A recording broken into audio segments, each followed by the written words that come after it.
back to the morning edition here on I-24 News. Palestinian refusal to condemn violence and failure to recognize Israel as a Jewish state is the reason for the stalling of peace talks, not settlement construction.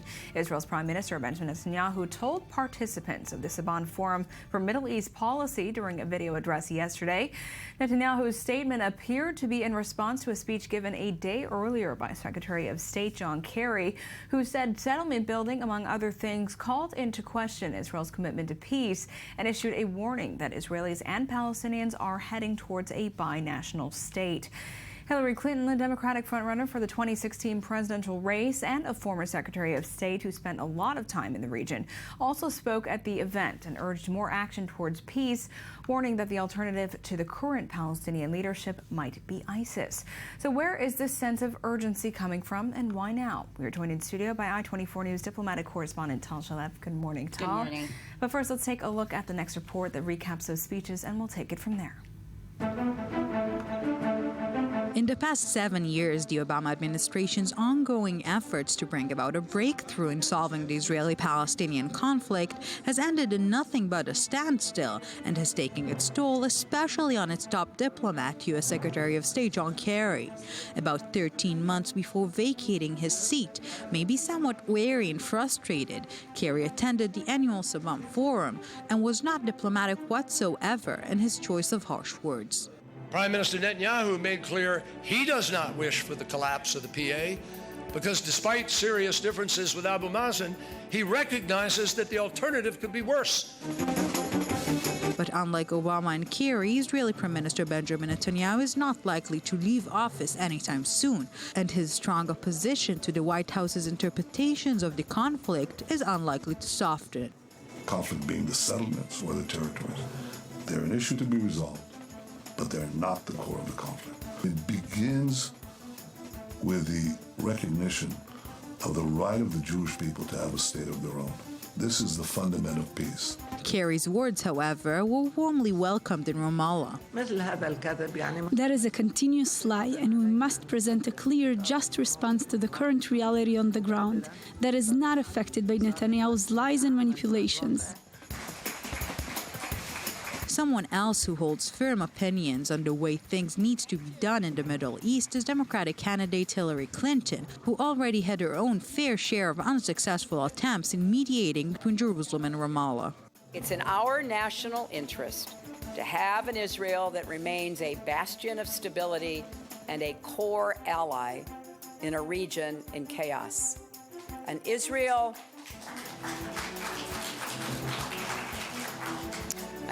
strong enough to deter its enemies and strong enough to take steps in the pursuit of peace.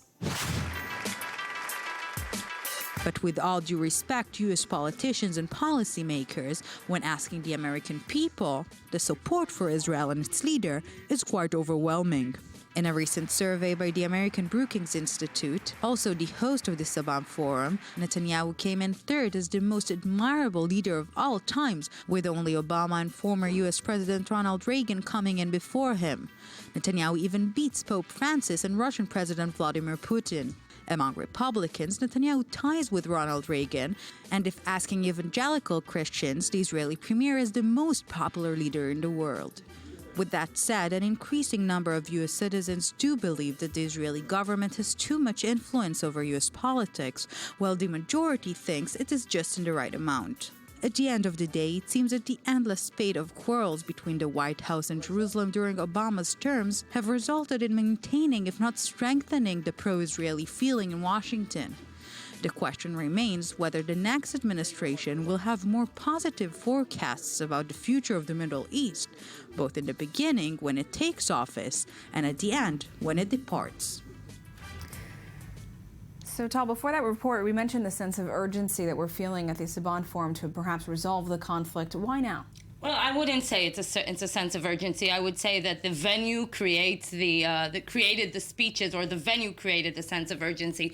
This is one of the most, maybe the most prestigious forum of dialogue between Americans and Israeli. And the Secretary of State was invited to give a speech, and in his speech he detailed his frustration. But we do know, but it was only words. Okay, we do know that the Obama administration, we have heard him from his mouth, and we have heard him from various administration officials' mouth that they do not intend to launch a new initiative in the upcoming year to try and solve the Israeli-Palestinian conflict. So Kerry came and gave a very blunt speech in which he detailed the repercussions of the stalemate.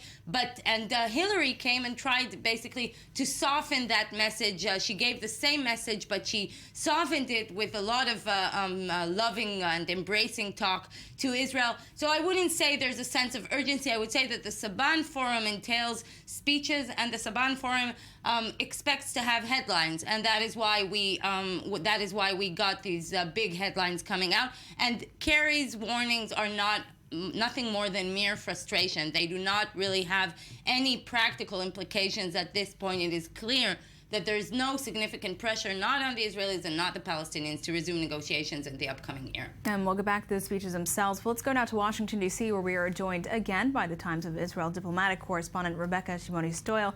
Thanks for joining us again. We do appreciate it. It's very late your time. Now, general atmosphere at the forum, what can you say about that?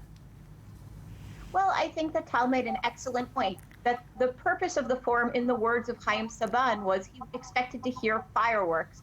And certainly from Kerry, he got fireworks. From Clinton, whom he supports very strongly in her race for the presidency, he got what I think he was hoping for, which is a bit of pro-Israel sounding moderation on the part of the Democratic frontrunner. And I think by and large, one thing that's very, very, very salient among the discussions that were at the forum was that while there may be a sense that everybody would like something to happen in terms of the Israeli-Palestinian conflict, there is very little consensus on what that something is and what step needs to come first and what step needs to come second. So would you say then that Hillary Clinton, she seemed very, very friendly, very optimistic towards Israel? Is this perhaps because she's campaigning and is looking for votes?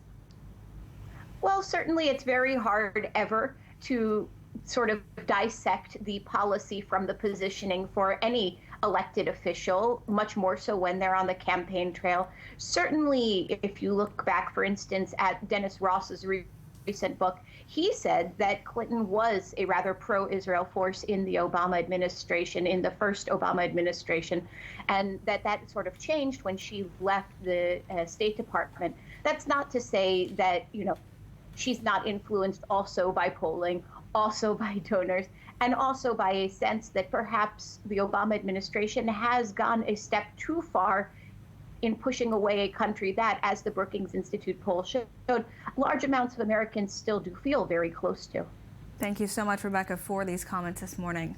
And just to sum up some of the impressions that have been floated in media in the past 24 hours, you do see that there is a growing sense of a growing gap between the liberal Americans, which were represented at this forum. Chaim Saban is one of the biggest Democratic donors. This is a mainly liberal, left-leaning crowd. And the representatives of the Israeli government and political system that were speaking there, that were speaking at the forum. It seems like even the elites cannot find a common ground. And there are gaps on a long range of issues. First and foremost, of course, the two-state solution, but we're talking also about Iran, about the ISIS and Syria strategy, the BDS, even Judaism. All of these are issues and topics in which there are wide gaps between Jerusalem and the current establishment in Washington. And it could be that the Israeli government, when you look at this forum and you look at the reactions the Americans had to some of the comments coming from the Israeli representatives, you do understand why Israel will probably be feeling much more comfortable if in 2016 a Republican enters the White House and not Hillary Clinton, because Israel and the United States, the liberal United States, do not speak the same language today. And you mentioned earlier when we were speaking before the show, just some kind of behind-the-scenes tensions perhaps at the forum. Can you talk about that? Well, some of the speeches at the forum are public, and some of the speeches at the forum are closed, and we do not necessarily know what's going on unless you have someone inside, like I did. There was, so as I said, there was dismay in the audience when they heard Avigdor Lieberman, which was on the record, but also when they heard Naftali Bennett, the leader of the Jewish Home. These are two leaders, two significant Israeli political leaders who definitely speak in a different language and different rhetoric, and one that is very difficult for the American liberal establishment to comprehend. And this speech by Naftali Bennett was quite shocking. We understand the address by Naftali Bennett was quite shocking. Actually, these commentators and spectators said that from all of the representatives, the Israeli Prime Minister actually giving the video address was actually the most moderate and probably spoke the language, the most diplomatic language for this venue. Which is surprising, in the very least. Tasha, thank you so much for being here.